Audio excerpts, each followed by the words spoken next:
Hi, Miguel. Hi, Valentina. Hello, Hello. everyone. Hello, Valentina. Nice to Hello, guys. nice to be with you again.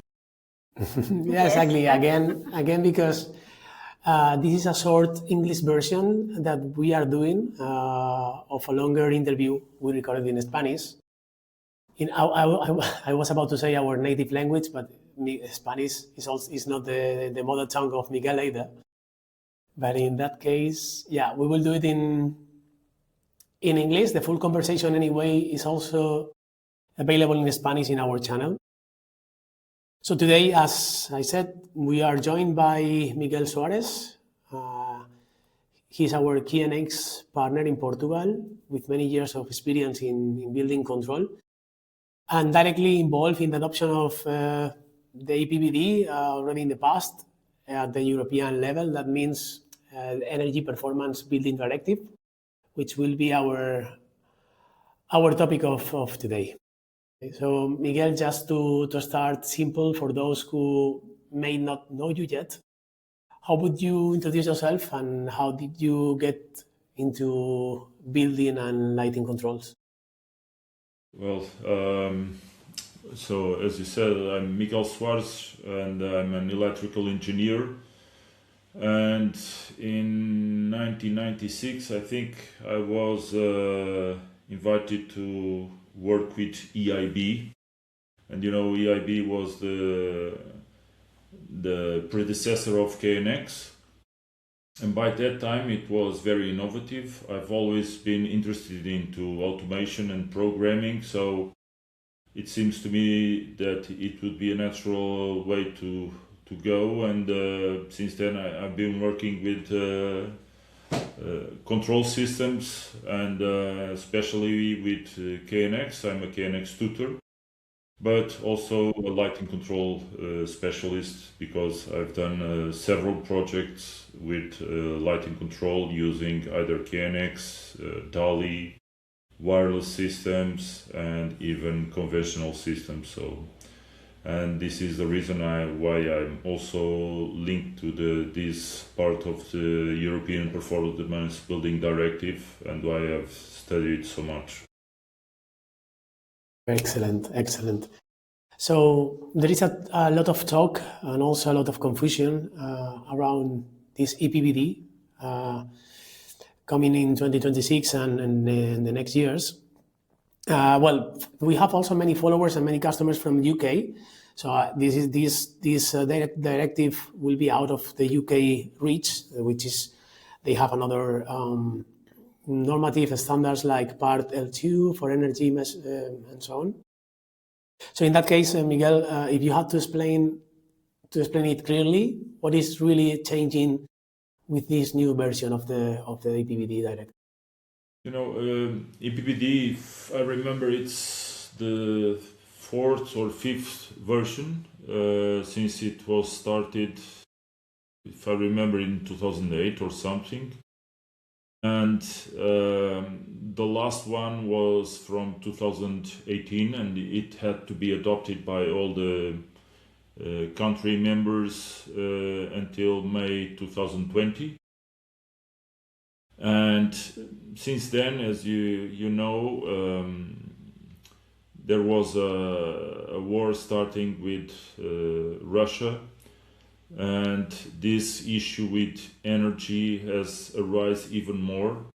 And for this reason, the European Union decided to continue to move towards carbon neutrality.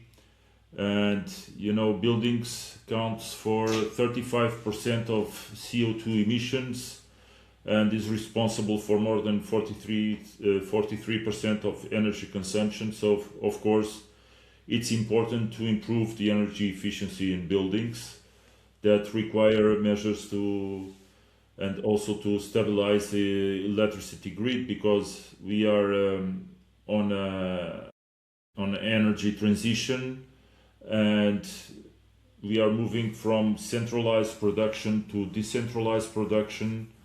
We are moving from energy production with fossil fuel to renewable energies, which are not available every time. So, and for this reason, it's important that the buildings are part of the solution for all this situation. So what is this EPBD from 2026 changing is it makes lighting control mandatory in new buildings and also on renewable buildings.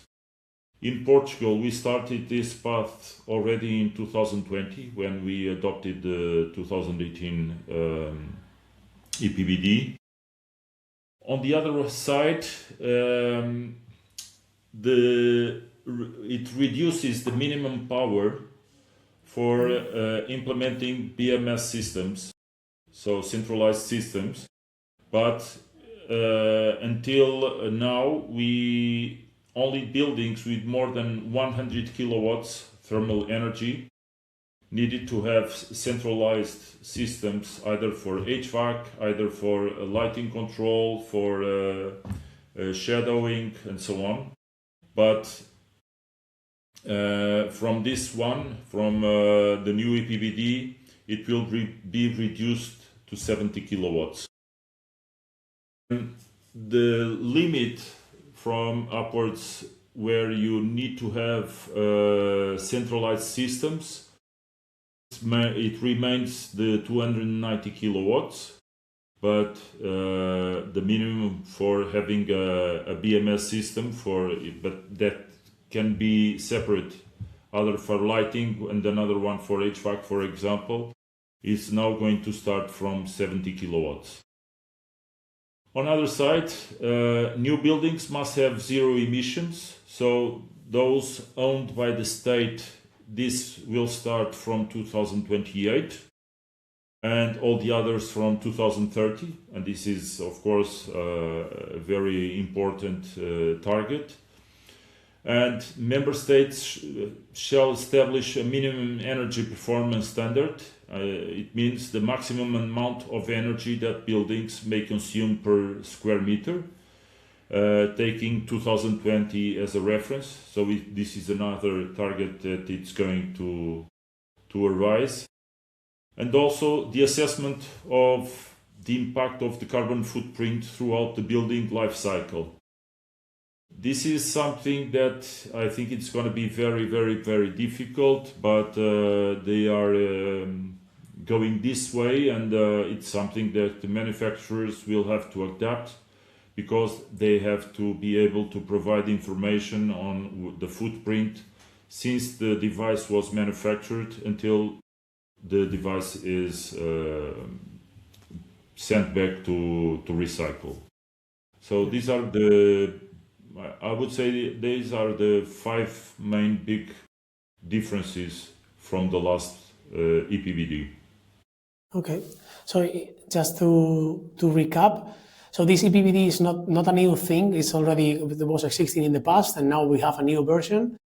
And this version is reducing the kilowatt hour for having a management system, so lighting control and control systems.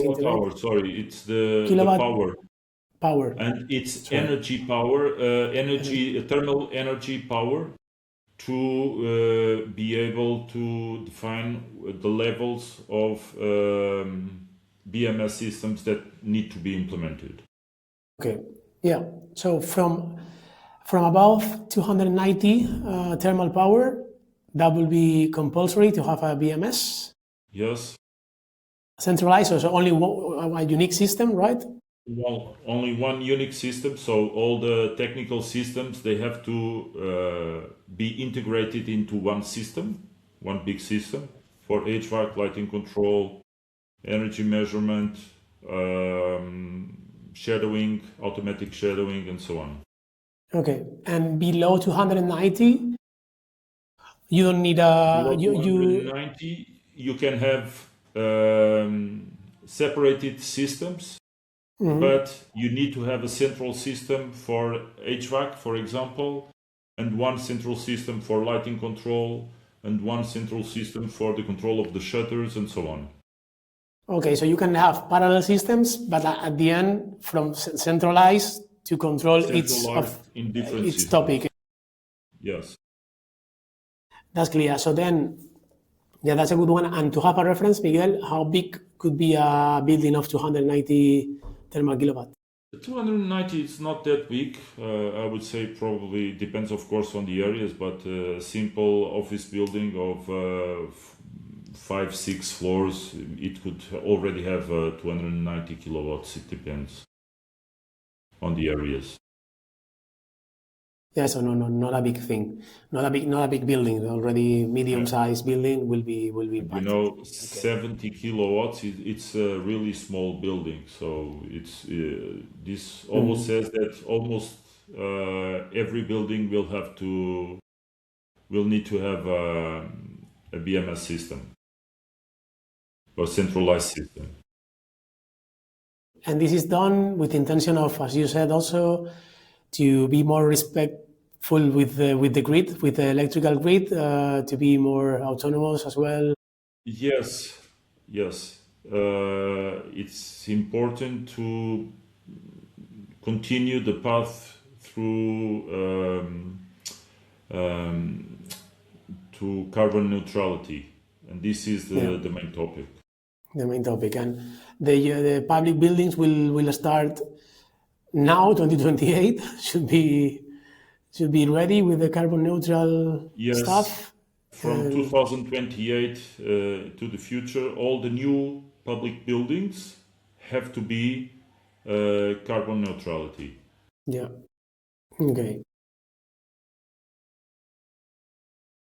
And related to that, there is one key concept, which is a Smart Readiness Indicator, the SRI. I don't know if that's a new concept.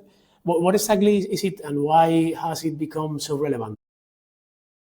Well, the Smart Readiness Indicator is another evaluation of the certification of the building concerning energy efficiency, but now this one is evaluating the intelligence of the building.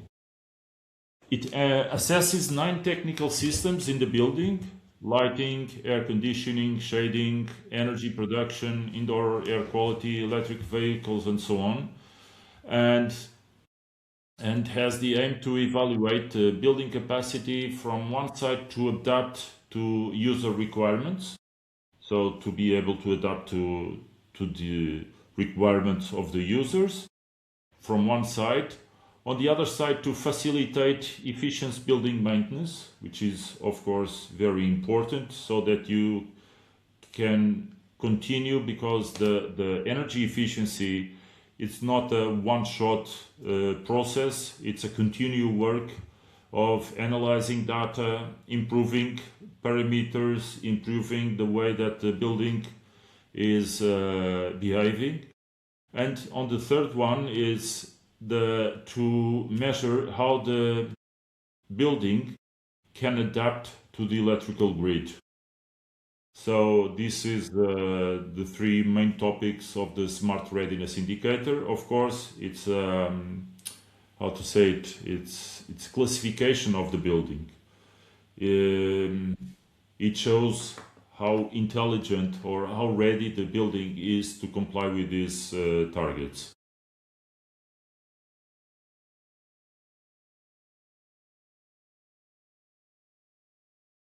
Tina, I think you're muted. Yes, I was in mute, sorry. Sorry. Miguel, what was the real intention behind introducing the SRI? His intention for it has, in my opinion, a lot to have to the energy transition.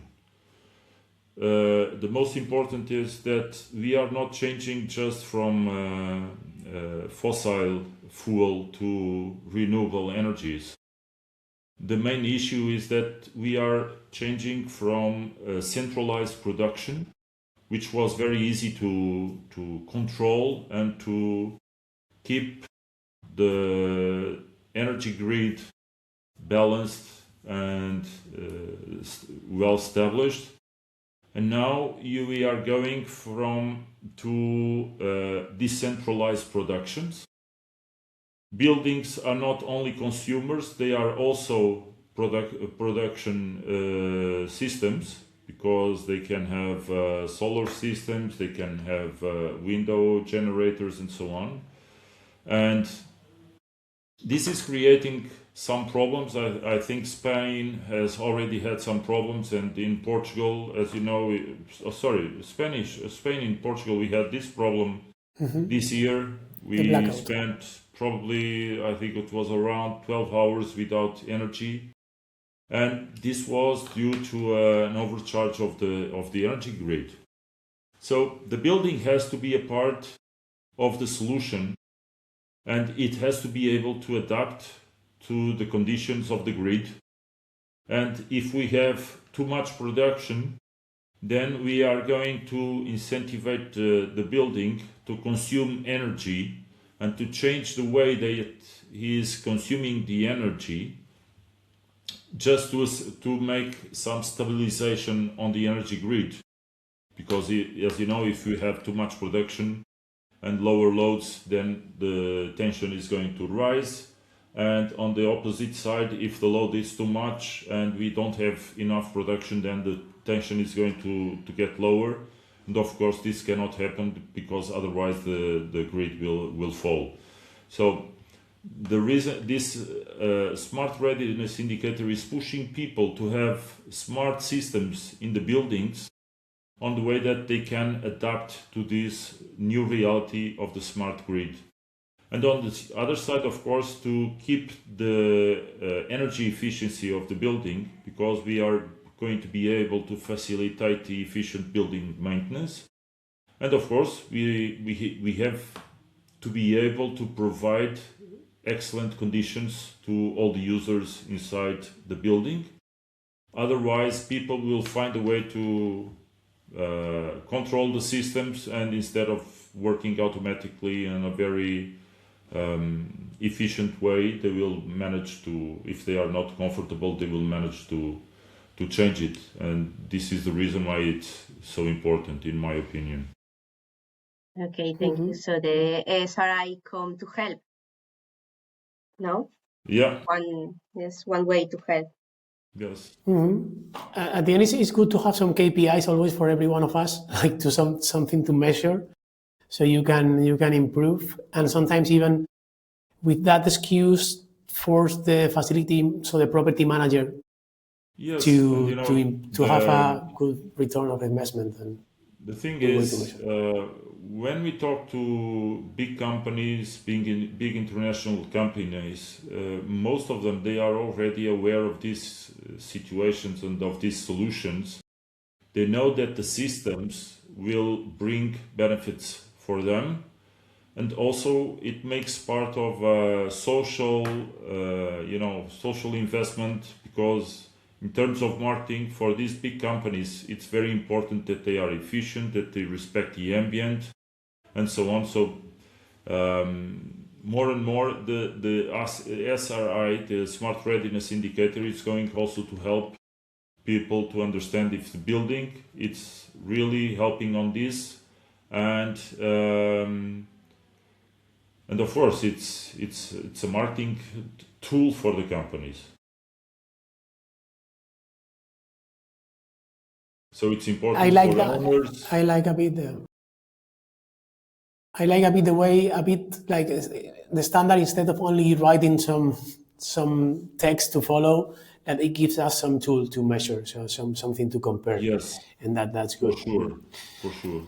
When we speak, Miguel, with designers or integrators or lighting manufacturers, actually we still see a lot of uncertainty, or maybe the EPBD or those regulations are unknown. What is currently confusing or being a block to not reach those professionals, that information to not be accessible for them? I can speak a little bit of my experience here in Portugal. I think it was mainly a question of understanding on how to apply the new legislation. The technology is available for several years. We are not talking about using new technologies. We are using technologies that are available for probably 15 or even more years. DALI is around for a long time. KNX is around for more than 30 years. BACnet is around for several years also. So nothing of what we are using is new. It's just that we have to follow some standards, and the people has to learn how to implement it. And the thing is that they cannot avoid it. They have to use it. Of course, this costs money. And people don't understand that, or some people, they don't understand that they have to change a little bit it has to be a paradigm shift when we analyze cost versus investment. The systems have a very small return on investment. So the payment time, it's very, very short. Most of the systems, they pay themselves for less than 2 years. So it's a good investment.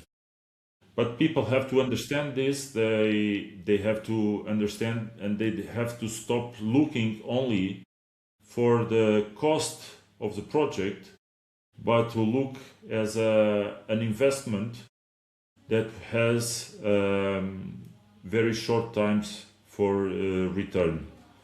And so it's a change of paradigm. You have to change the mentality of people. I think it's the most difficult for now when people are starting to use these type of systems and comply with this legislation.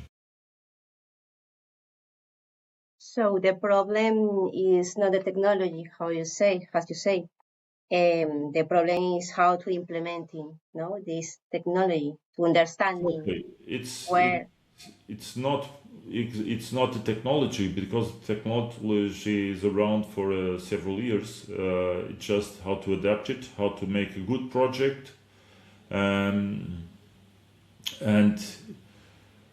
of course it's necessary to train people to implement the technology correctly, the best way they can.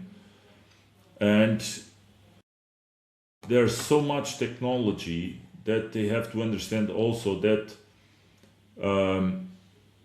each project, it's a project, and it has a solution for some issues, and the projects they are not all the same. So a big project, of course, you can have a more complex system, but small projects, of course, they need more simple systems, but in the reality is that they will accomplish similar targets, but it's really a change of paradigm. That's the only thing. And sometimes for us it's difficult to talk to the investors and to explain the benefits of the systems, and to tell them that they are not just paying for some cost for a system, but they are investing in something that has a very good return for them. So in my opinion, it's important to train and to inform all the stakeholders in the project, especially the investors, the architects, the designers, because the technology is being implemented and has been around for more than 30 years, as I said. So it doesn't have to be people don't have to be afraid to implement it. And the return of investment for the solutions is very fast, so why not? Yes. Yeah. So do you think the sector is ready or not for the EPBD? I think the sector is ready. Of course, there's still some training to be done to designers, especially because it's very important that the projects are designed from the beginning with the control systems correctly, together with the lighting systems, together with the HVAC systems, and so on. And of course, the designers they have to do good projects, And on the other side, of course, the installers, they also need to know the solutions in order to implement it correctly. So yes, there is some training to do, but it's common training that is already available. Yes. Yeah, we said that the technology is already existing for years, and you touch a really important point. Not to those control systems, not to be the last one to come in the project when there is no money, when there is no budget, and when the things are already done, you cannot really change it. So the more in the design phase you design that or you implement that, the better, right? Yes, it's very, very important that it's that it's designed during the design phase, so that it's already belonging to the project. And in Portugal, we even make a pre-evaluation of the project, so that there is already the project, when it comes to the market, is already designed with all the features that need to have in order to achieve the energy efficiency level that is requested for the project. So yes, it's very important to design it during the design phase together with the rest of the project. Nevertheless, the focus is often on new buildings, but the existing building stock in Europe is huge. We are talking like old continents that we say, and we heard that in 2050, 80% of the buildings are already built, so they are existing buildings. So yes. How will be EPBD and the SIR impact existing buildings? Of course, someone who has an old building, he doesn't have to implement the systems immediately, because it's not possible. It would be a huge investment. But every time someone changes in the building and refurbishment, then it has to implement the control systems. And of course, these are projects that are offering some additional challenges, especially if it's historical buildings, because there is always some issues on cabling and getting new devices and getting new cabling into the building. And of course, the building, we want to have it stopped for less time as possible, so the refurbishment has to be very, very quick. For this reason, wireless solutions, they are becoming more and more important. And there's already a lot of solutions, wireless, to implement, and also standard solutions. So of course we have to go and look for these solutions, and Hydronic has some of these solutions for lighting control.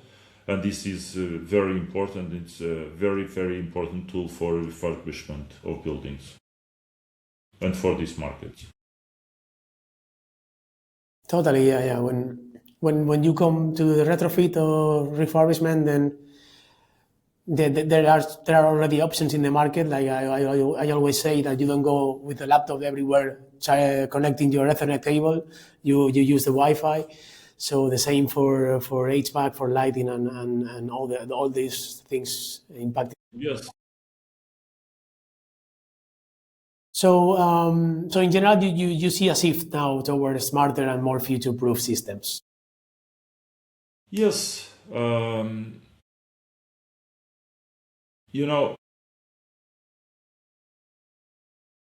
lighting control brings not only energy efficiency, but also reduction on operational costs. Lighting control improves the time life of LED lighting, so it makes it more flexible, improves comfort and safety.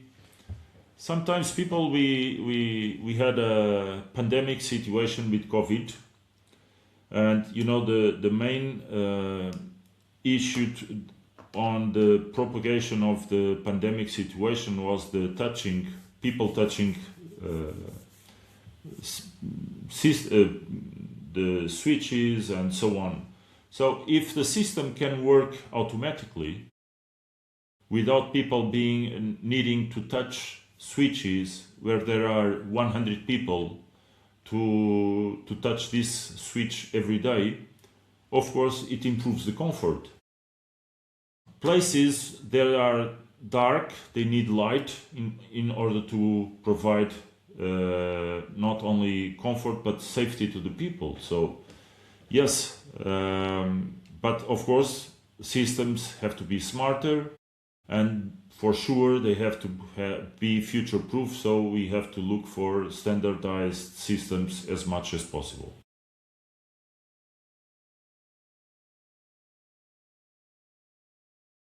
Okay, Miguel, you are touching one important point about the end user experience, no?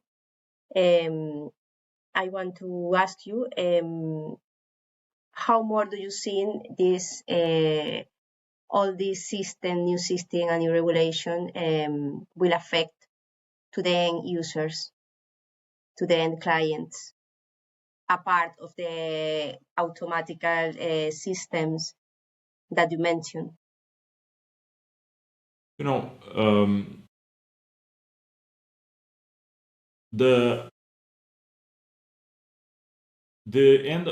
end user experience in buildings, people also need to be informed how the systems work.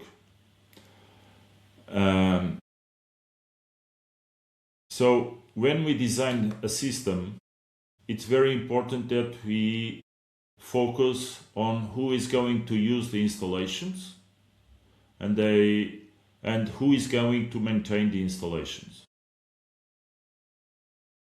So I can tell you some experience that I had, for example, when I worked for Siemens.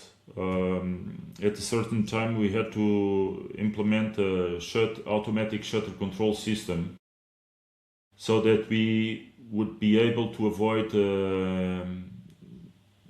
the impact of the sun inside the building. And this impact of the sun inside the building, it had two situations. From one side, of course, it's uncomfortable for our monitors because it creates some reflections. But on the other side, if we let the sun hit the building, then we have to spend money cooling it. So if we have shutters that go down and can avoid the direct sun incidence inside the building, then we are going to reduce the energy consumption with the HVAC. And when we were implementing this automatic system, my colleagues, they had some push buttons in the wall. So every time the sun was too strong, they would go to the push button and they shut the shutters down. And when there was no enough light, they would push the shutters up. And this was done manually. So when we decided to implement the automatic systems, it was interesting because people, when we removed the control of the system from them, the first reaction was they were against the system and they were against me. I had to go away from the office for 2 days. They wanted to kill me because I removed the control of the shutters. But after 2 days, checking that the system was working properly, that the shutters would only come down when the sun was really, really strong, and this would help because they didn't need to go up and go to the switch and push the shutters down and so on, and this was done automatically. And they still had indirect light, natural light inside the building, and even during the midday they could continue to look outside and see how the day was bright. They understand that the system was working well, and it was much easier for them because they didn't need to interfere into the system. So they got used to it, and it worked perfectly. And on the other side, the negative situation that we faced in some years ago in Portugal, we refurbished a lot of the schools in Portugal. There was a lot of work, and the government decided to refurbish a lot of schools at the same time. And in the project, there was one presence detector on each classroom to control the lights. But for some reason, someone told the designers that the presence detector, due to the lighting measurement, had to be placed on the darkest area of the classroom. So they placed the detector on the darkest corner of the room. But this darkest corner of the room was not detecting people. No motion. So no motion. So the detector had to be placed in the front, where the teacher is, where there is motion, where the kids are moving, where they are sitting. But no, they place it back on the classroom. And for this reason, the light started to switch off during the classes. And of course, no one told or explained the professors that the system was working this way because of motion, because of light level, and so on. So even the ones who had the detector correctly placed, because the light sensor wasn't calibrated, the lights would go off, and the teacher would say, I don't have enough light for the kids. And they started to complain. And because the school didn't have a good maintenance team, they hired some electrician, and the electrician went there and they said, oh, the problem is that device. No problem, I will switch it off and make the lighting control directly from the cabinet.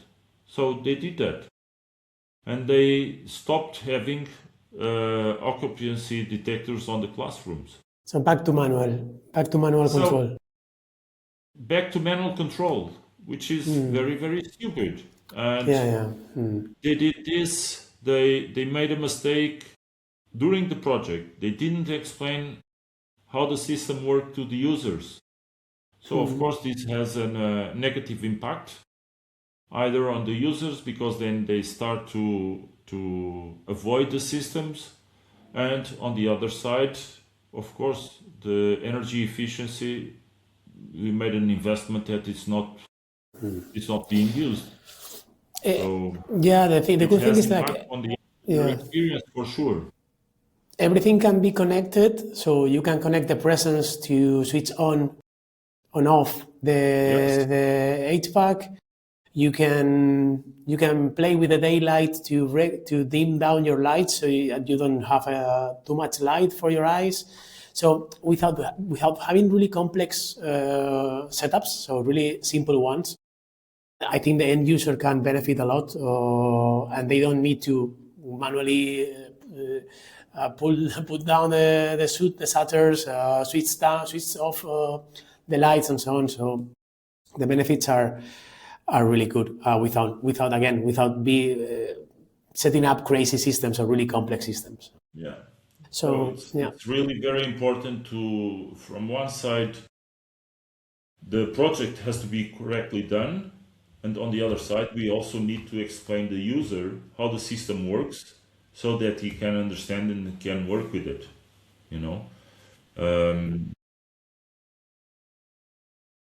I also had another experience when I was we're designing a new project, or solving a problem in a big buildings, in a big complex buildings here in Lisbon, and all the buildings had a lot of glass directly through the south, So there was natural light almost all day.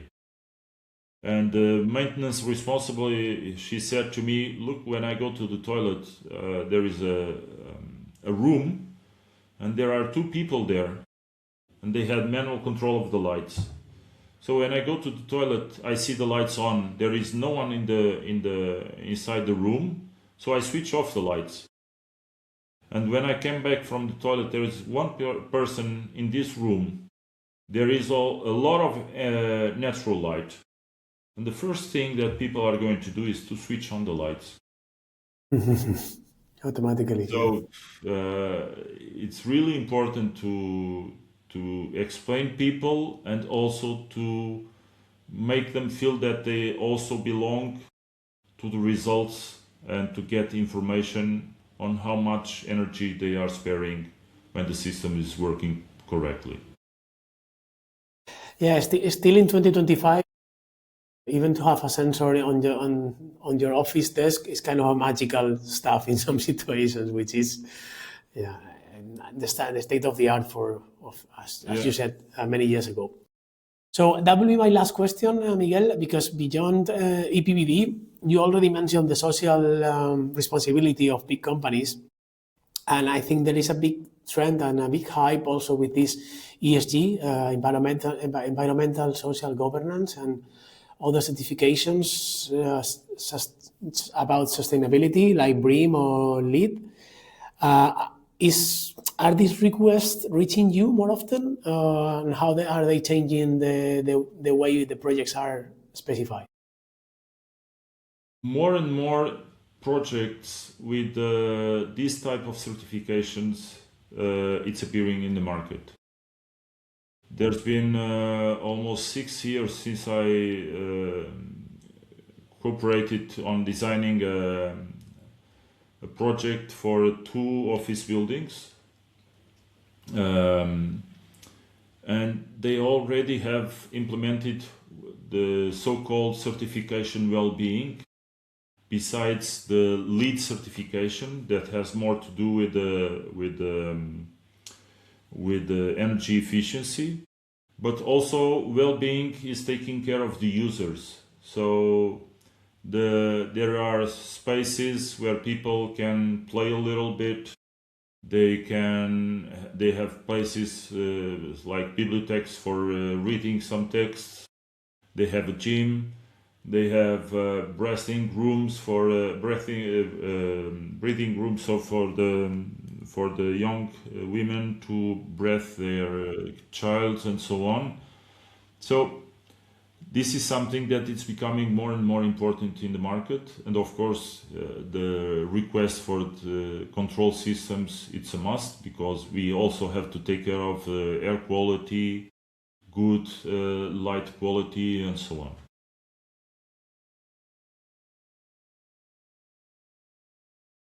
Thank you, Miguel. I think the answer always are saying like information, education, and training, no, of the lighting professional of the sector. And we want to close. If you have to give 2 recommendations for all the lighting professional that are a bit lost to prepare for the EPBD 2026, what will they be? I would say that they should design solutions with open standard systems. This is very important, and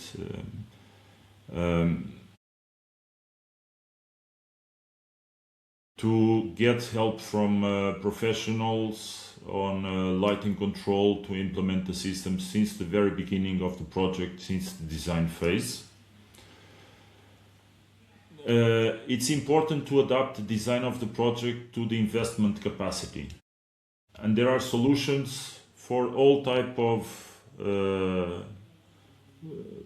let's say, price levels.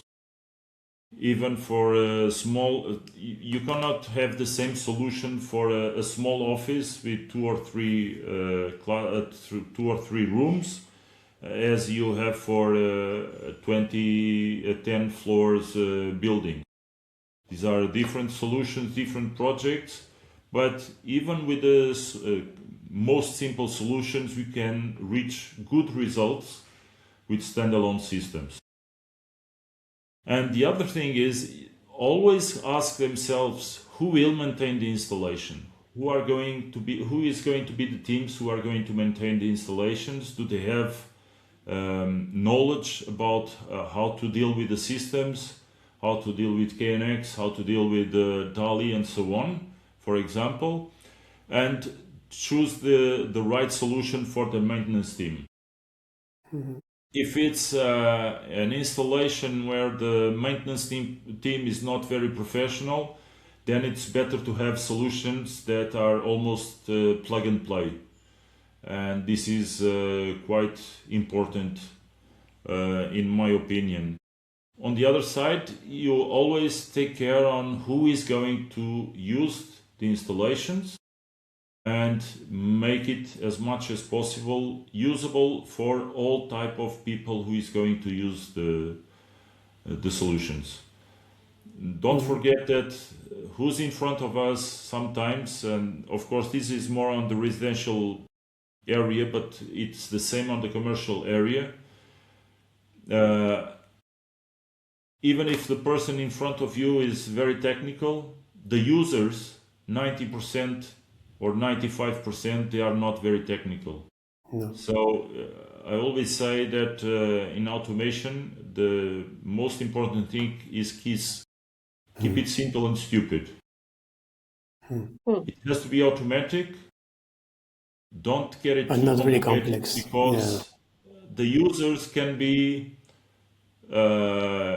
one child of 12 years old who's very, very fast learning because they learned with technologies. But you have also 80 years old people who need to have a switch for switch on and switch off the lights.